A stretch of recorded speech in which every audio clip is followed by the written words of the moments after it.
Transport of oxygen.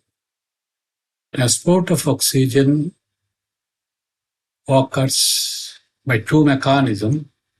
Number one, it can be transported by binding with hemoglobin, which is present in RBC, and it is about 97% of oxygen is transported through this way.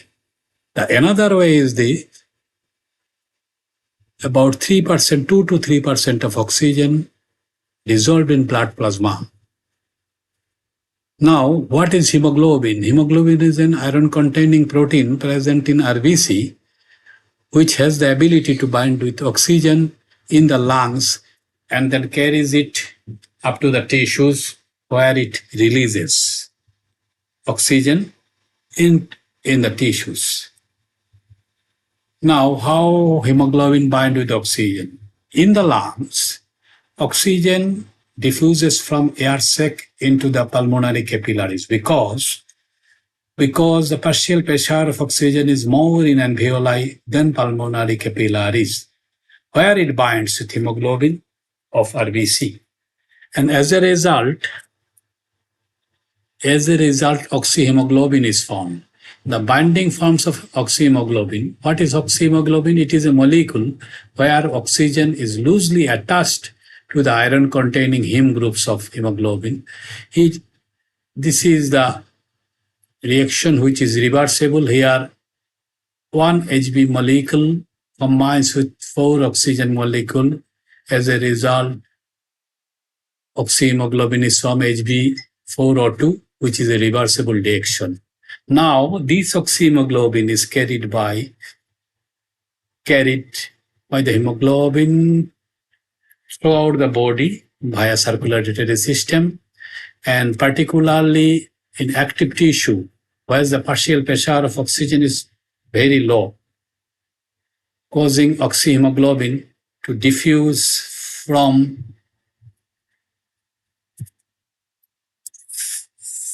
capillaries to the tissues, because oxyhemoglobin, partial pressure of oxyhemoglobin is more in case of capillaries than the tissues. Now, if we observe this picture, here it is oxygen and here it is RBC. Here it is RBC and RBC containing, this is a iron containing portion called hemoglobin. So all oxygen carried by this hemoglobin in RBC, and now it is formed oxyhemoglobin. Now oxyhemoglobin carried to the tissues. Here it is tissues. This oxygen should be released from oxyhemoglobin by breaking down of it. So by diffusion, oxyhemoglobin breaks down to releasing oxygen, and it enters into the tissue by the process of diffusion. Now there are various factors which help in the release of oxygen. Number one is pH factor, number two temperature, number three carbon dioxide, and number four 2,3 BPG. Now pH, hydrogen ion concentration or pH, if it is decreased,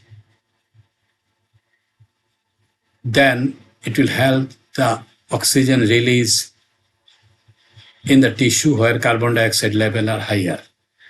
And in case of temperature, as a factor, increase in temperature also help in the release of oxygen in active tissue.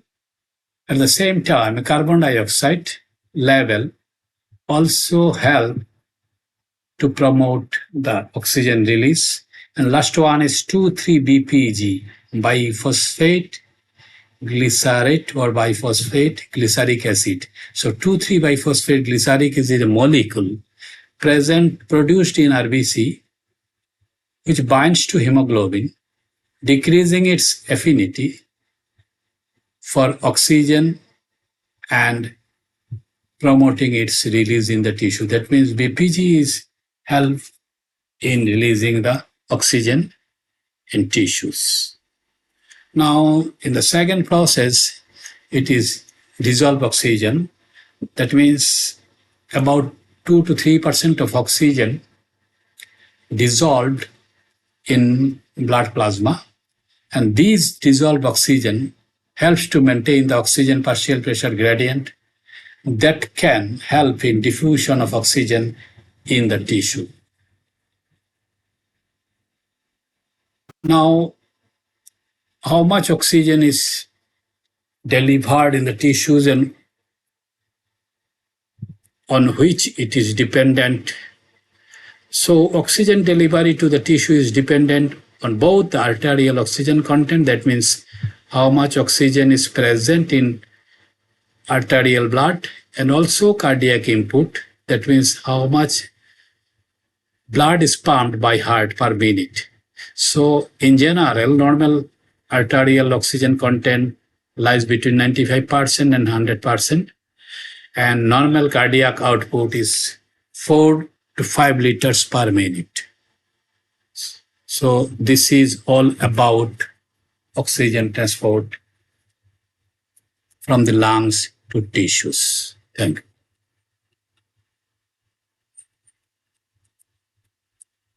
you.